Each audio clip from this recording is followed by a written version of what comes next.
से काम शुरू है, वॉकवेज़ और उसके साथ साथ शॉप ब्यूटिफिकेशन का। ये हम उम्मीद करते हैं कि आइंदा 2 माह के अंदर इसको मुकम्मल कर लिया जाएगा और कम से कम लोगों को तकलीफ़ पहुँचे और हमारे जो दुकानदार हजरात हैं, हमारे कारोबारी हजरात हैं, उनको इसमें कम से कम तकलीफ़ का सामना करना पड़े। हम कोशिश करेंगे और इसको स्पीडली करें। बहुत बहुत शुक्रिया।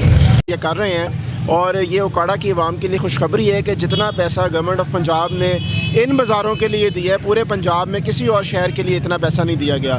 वक्ती तौर पे तकलीफ़ ज़रूर होगी, लेकिन इंशाल्लाह जो इससे एंड आउटकम होगा, हम उकाड़ा को और ज़्यादा अर्बन बनाएंगे और इसको अपनी डिवीज़न में भी और सूबे में भी एक नुमाया मुकाम हासिल होगा। सर, ये जो प्रोजेक्ट अभी स्टार्ट हुआ है, इसकी कितनी देर तक ये जो है पाया तक पहुँच जाएगा, तो कितनी देर तक ये जो है लाजमात कंप्लीट? हमने इसमें 2 महीने का टाइम दिया और इंशाल्लाह 2 महीने के अंदर अंदर इसको हम मुकम्मल करेंगे। ये साहब आप और बाहर भी जितना है उकाड़ा इंशाअल्लाह ताला पंजाब का एक खूबसूरत तरीन और बेहतरीन शहरों में से